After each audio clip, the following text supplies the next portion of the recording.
First session, yeah? Project Mbappe. This video was posted onto the Raising Zion account in August of 2022. The result? Over 45 million views on the brand new account. This is Zion Green, the star of this story, and in just the 20 months following, his page, which he probably doesn't even know exists, sits at over 5 million followers and has amassed over 1 billion views in this time. Just 5 months into his career, he was getting sponsored by Microsoft and filming with legends from the Chelsea Football Club. But towards the end of 2023, a massive trend arose surrounding him, and his hashtag Broski now sits at over 100,000 videos posted. He's a big deal, to put it lightly, and has a massive cult following watching him grow every single step of the way. But who's behind it all? Meet Jordan Green, his father. I got him on for an interview, and in this video, we're going to dive into the business side of such an innocent empire, and shed some light on the journey, motivation, and goals of the content, whilst touching on some ethical dilemmas to ensure that the whole process is running smoothly. My name is Jordan, this is Zion, some of you may know him as Broski, and we create content. As I mentioned earlier, Zion first emerged onto the scene on the 26th of August 2022, only a few weeks after he was born. In their first video, Jordan plays on the dream which many fathers have of their sons making it big in football, just as French sensation Kylian Mbappe did. Project Mbappe. I'm gonna pass you the ball. I need you to dribble through the cones, yeah? You hear me? Alright, cool, go. Broski! Jordan was a professional footballer himself, and a pretty successful one at that. In 2015, he signed for Premier League team Bournemouth. Here, he would be loaned out, but eventually made his way up to the Championship, the second best league in English football. He even had a card on FIFA, which he told me was a pretty surreal moment. For the first time, it was crazy, bro. Obviously, when you're a little boy, everyone's dream is to be a footballer, innit? You don't know what it's gonna be like when you get there. You just see everyone on the TV, like, living the dream. Sometimes it's different, sometimes it's what you expected, innit? But yeah, bro, it's crazy. With all of this knowledge, football felt like a pretty natural niche to dive into, and you can even see all of his gear scattered around the video. The video went platinum, and the term Project Mbappe was the talk of the town for that week on TikTok. But after speaking to Jordan about it, he revealed to me that it was all just an accident. It's crazy because it was on Snapchat at first. I made a snap. He was 1 month old on the floor in football boots, and then that video just went crazy. I've put it up at about 8 p.m. I just closed the app. I've woken up, I've looked at it. I saw 150,000 views. I don't have TikTok. That's my first ever video I put on TikTok. I downloaded the app just to put that video on. It's like 100k the next hour, another 100k the next hour, and then it hit a mil. After that, I was like, alright, cool, yeah, it's mad now. He knew instantly that he had a gold mine on his hands, and that there was something he wanted to continue. Despite this, it felt kind of weird. In the public eye, not a lot of people would know I'm like that, but my close people have always known I've been like that. But say for example at football, I'm quiet, I'm reserved, I don't really speak to many people. I speak to my people that I'm tight with. Like, I'm not very trusting. That he's the exact same as well. Like, he's very standoffish at first. When he like gets to know your character, then he's very like bubbly. I'm the exact same in it. I take time to trust you with like how I really am. Yeah, but the brand was there, and the following video got 4 million views, with the top comment reading, "He already learnt the Mbappe celebration." Got your French kit on. You're like Mbappe in the flesh. Don't worry, you're gonna grow into it. It was clear that this was more than a one-hit wonder, and a cultural icon was being born. Literally. And just 8 posts later, the next viral hit was upon us, this one reaching over 30 million views. My broski, first day of school, kickers loaded, everything ready. Year 7s are getting smaller and smaller anyway, so you're good to go, bro. You're good to go still. We need them GCSEs done early so you can get out of there. You just don't see this often. Most of the time, you'll see someone absolutely go viral on TikTok, only to fall back into irrelevancy the next week. But for Zion, it was different. At the time, Jordan was still playing football and was doing quite well for himself. But with all of this newfound success, he found himself at a crossroad. I spoke to my agent about it. Like, I've always made videos, but it's always been private on Snapchat because I didn't want to have it getting in the way of my football stuff. I had to speak to my agent like, bro, this has happened. Should I kind of chill, or you think it's alright if I keep going? He just gave me the blessing to keep going. So from then, I just kept posting, bro. His creative ideas, elite execution, and true love for his son really resonated well with their audience. And as time went on, the account did better and better. The content was the perfect recipe for success. A cute baby, funny ideas, and amazing personalities. Speaking of, a pivotal part of the success of the videos was Zion's mother Ashley, who iconically interjects Jordan's antics, saying, Jordan? What are you about to do doing? My broski, make sure you're paying attention to your homework, you know. This is run out. Jordan? What are you bloody doing? No, Jordan.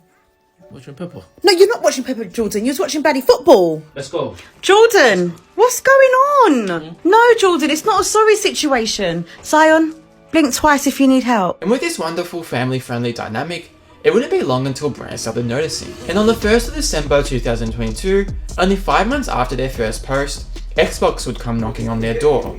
Jordan? Huh? What are you doing? What are you doing, Jordan? It's Xbox Series S. It's my friend Pepper Pig. Look, Jordan, I just saw you change it, Jordan, and I heard you tell him to build. Jordan, when did you even get an Xbox? The other day. It was proper good value as well. And then, only 2 days later, Zion and the family were invited by the Chelsea Football Club to tour the stadium, take interviews, sign a contract, and film with world-class striker Pierre-Emerick Aubameyang. Broski, come on, let's go. Jordan? Wait, what are you doing, Jordan? It's over. What do you mean? Jordan, I don't care. Project Mbappe was in full effect. And with all of this momentum, it was around this time that something clicked. And when did you realize you could take it, like, I guess, full time? When would I say this was? I want to say the beginning of 2023. I started having thoughts of like, should I put more time into it and see what could happen? But it was always like a risk. And that's when I made the decision to go part-time with football. Since making this decision, there's truly been no looking back. And Jordan has made sure to seize the opportunity. Their first expansion was YouTube, branching out into the long-form game, taking Zion out and recording vlogs. You having fun? You'll often see many TikTokers try their hand at YouTube only to fail because their audience isn't loyal. But for Zion, once again, this wasn't the story. Their first video was posted on the 15th of November 2023, and only 1 month later, they were already at 100,000 subscribers, something which takes many successful YouTubers years. And if you want to help me on that journey, make sure to press subscribe. The Broski empire was growing, and it kept on expanding with TheGreenFamily, their family channel, featuring all members of the family, including big brother Anton. Here, they can take the focus away from Zion and spread it out to the whole family, bypassing the dependency on one figure to build something bigger. To do this, you'll see them post on TikTok, Instagram, and now their most recent venture, Twitch streaming, which has been really successful, averaging about 300 viewers in their first few streams. I was lucky enough to check it out. Your first stream went well. How was it for the first time? It was good. It was very like, everyone enjoyed it. My mum was in it. Anton was in it. Anton's his big brother, and obviously his mum was in it as well. Me personally, I have to get to grips with doing it. I think the idea sparked when we were live streaming on TikTok. People were enjoying our company, so I thought, you know what, why not just kind of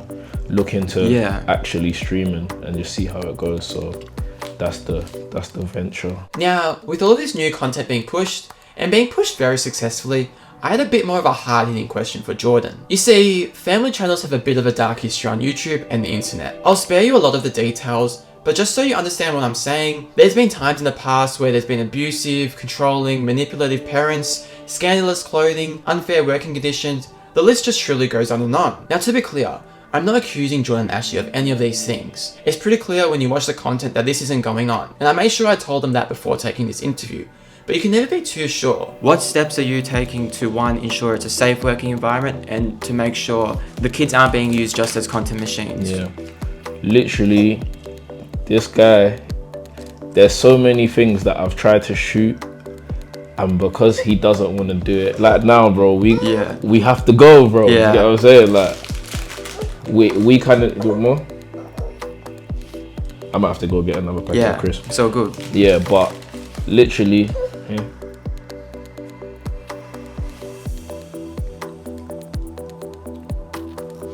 literally, bro. If he's not up for it, we just can't shoot it, bro. Yeah. Like, everything revolves around him, and he's like happiness. You know what I'm saying? So that's why I think the videos do so well, because like you can tell he's not being forced to do it. It's just natural. This is just how things have just gone, bro. You know what I'm saying? So you want more?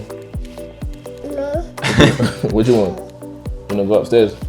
Alright, cool. And I could tell that this wasn't just a facade, because even before I asked this question, we were following this motto. We might have to walk and talk, bro. All good. We might have to walk. This is the boss, bro. Whatever he wants. You can sort of see this dynamic simply by watching. It all feels natural, but seeing it in person and in action just proves that it's not an act. But there was one more thing that I wanted to make sure was being done correctly, and and it has to do with money. So it doesn't take an expert to look at all of your channels and realize that you're probably making decent money. Just from the outside, I can see that you're making money off of TikTok, you're monetized on YouTube, and now you have access to the subscribe button on Twitch, where supporters can pay $5 a month. And on top of this, you recently signed with a management company called Connect, which would probably help bring in brand deals. And obviously making money is fine, there's no issues with that. But with Zion and now Anton being prevalent parts of your content, I was wondering how all these funds are delegated. Yeah, everyone gets looked after, bro. And also, it's all going back into, not all obviously, but a lot of it goes back into like more content. And it's going back into like, we're trying to invest into some stuff as well. But it's all like building for us, basically. Yeah. What do you want? To hear that these foundations were set in place was really refreshing to hear, because this next part of the story is where business really started to take off. For context, it took the Raising Zion account roughly 7 months to go from 0 to 1 million followers. But to go from 1 million to 5 million followers, it only took an extra year. So how was all of this possible? My broski, yeah? It's a Al Hilal thing, broski, yeah? Towards the end of 2023, a major trend arose on TikTok. First posted by this account, an edit was made with the song Put Your Records On by Corinne Bailey Rae in the background, with Zion being the main figure. The video was an instant hit, reaching 12 million views, but the real kicker came only 3 days later, when an altered version of this edit was created by Dom. The video did equally well, hitting 10.7 million views and reaching 1.5 million likes. But the real impact was much deeper than the view count, and people were beginning to associate the song with Broski. And the sound now sits at almost 40,000 posts, with countless other variations adding to that number. And the hashtag Broski sits at over 100,000 posts made, with 2.1 billion views to go with that. Yet only 20% of these views come from official accounts. This period must have been crazy, and I wanted to know what it all meant to Jordan. So I showed him one of the videos. Are you familiar with this? Yeah, that's an edit though, isn't it? Yeah. Yeah. So it's like I don't know, the way I perceived it is like he's mad cute. Yeah. But I don't know. All of these people, I mean, it became a massive trend. Did you see? Did you see all of those? I don't actually watch TikTok. Oh, okay. Yeah. Hearing this was really surprising, to be honest. Whilst the internet, and TikTok specifically, can be a really niche place, this trend sort of superseded that and was impacting pop culture. For example, if you look at Corinne Bailey Rae's YouTube analytics, around the time that the trend was arising, you can see a major spike in listeners on her channel. And yes, whilst there were other trends with this song at the time, a lot of these people will only associate it with Broski. Just by simply looking at their comments, or by searching up the song on YouTube, will prove this. Edits like these are unique to the internet, and for this reason, they can profoundly impact how people perceive or interact with things. Take a look at this extract from a video posted by Jules Turpak, titled The Power of TikTok Edits. In my opinion, it explains it really well. Edits are a sort of social signal. Media from a third-person point of view signals more power than media from a first-person point of view. And that power is embodied by edits because 1, they're always about something or someone from a third-person point of view, conveying a narrative. 2, it's pretty much a guarantee that you're going to experience a high-level emotion related to entertainment from them. And 3, they're very recognizable on your For You page. Morgan Dawn put it well: fan edits bypass our higher cognitive functions and aim straight for our limbic center, where we laugh, where we sing, and where we cry. When I had ChatGPT interpret this quote, it said that edits bypass more analytical thinking and instead speak directly to our feelings and emotional experiences. People who needs Mbappe? They've got my Broski.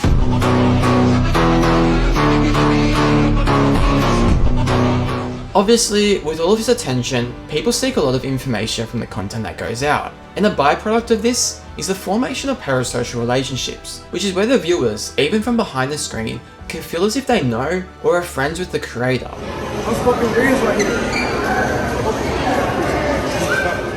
This power dynamic, as mentioned by Jules, can create a lot of weird interactions with fans, and is something a lot of creators aren't really ready for. None of your content creators, your favorite ones, including me, are your friends. You shouldn't form a relationship with me. At the end of the day, I'm entertainment. If I stop entertaining, you stop watching. That's it. Because I'm not your friend. I will never, ever hang out with you.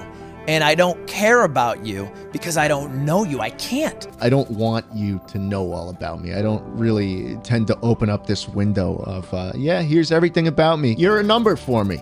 I'm sorry. I don't love you. I could tweet that I love you, but that's not true. What do you think of when people come up to you in a parasocial way? They might know your personal dynamics, what goes on in the family, how you guys operate, or even might say something like they want a child for themselves because you guys have inspired them. How does that feel to you? Is it scary? I wouldn't say scary, it's just a bit more, I'm very cautious of it. Depending on the energy of someone approaching us, it depends on the energy they get back. Yeah. I'm very cautious of people, how they touch him. I'm happy with like spuds and stuff like that. Yeah. Maybe like a high five here and there, but I know how to set a boundary. Has there been any scary encounters? Nah. Good. People say I'm not approachable. People say, oh shit, like Ashley's more approachable than I am. Speaking of fame, how's it been for you personally? I don't know, you know. I don't feel any different. Yeah. Yeah, that's a good question. I'm not out too much, especially now that the studio's built as well. Like, I feel like I'll be in there a lot. Like a lot of people do notice us. I don't see a problem with it though. Yeah. As long as people know boundaries. And do you think he gets it? I mean, he's pretty much viral superstar, I guess. Yeah, no, do you think literally. he understands the magnitude of the situation? Nah. Do you think he even realizes when, like, for example, someone like me comes in or someone walks up to him? Do you think he gets that? He don't know what's going on, bro. Yeah. He don't know what's going on. He's just in his own world. What do you think when he does realize what's going on? How do you think you'll approach that? That's a good question, bro. That we're putting thought into how we're gonna approach it, how we're gonna deal with it, but making sure to keep him safe, keep him grounded, talk to him about everything, Yeah. and make sure he understands things. Zion is the world to me, literally. He's opened up my eyes and my heart in ways that it wasn't open before, bro. Yeah. So like he's taught me things without him knowing that I never thought that I needed to learn, bro. So Yeah. I wish him happiness. I know a lot of people look at him like Project Mbappe, they want Yeah. him to be a footballer, but if he doesn't want to do that, bro, I'm never gonna force him to do it. Like, I want him to do what he wants to do, and hopefully this gives him a platform to adventure and explore whatever avenue he wants to explore and do what he wants, bro. Literally everyone you see around me, and like I said before, bro, like I'm very closed off unless you know me like properly. So the people that know me, like they mean everything to me, bro. So to be able to do things for them and look after them in whatever way, it means a lot to me, bro. Overall, the success of The Green Family is a culmination of the love and synergy that sees through the screen, ultimately making the viewer feel as if they are a part of the family. In a way, it feels like the internet is raising my son. It's raising Zion. It's actually just me, how I'm raising him. The lengths that Jordan and Ashley have gone through to make sure that this is a safe and natural working environment is why I wanted to interview them in the first place. To shine a light on a genuine, loving family that's doing truly good things for the world. Sometimes, we as the internet can make the wrong people famous for the wrong reasons. But I think in this case, we really made the right decision in making the right family famous. And I think that's the overall moral of the story. So I thank you so much for watching. If you had one message to the whole world, what would it be? Do what makes you happy. Okay, Yeah, cool. yeah, that do what makes you happy.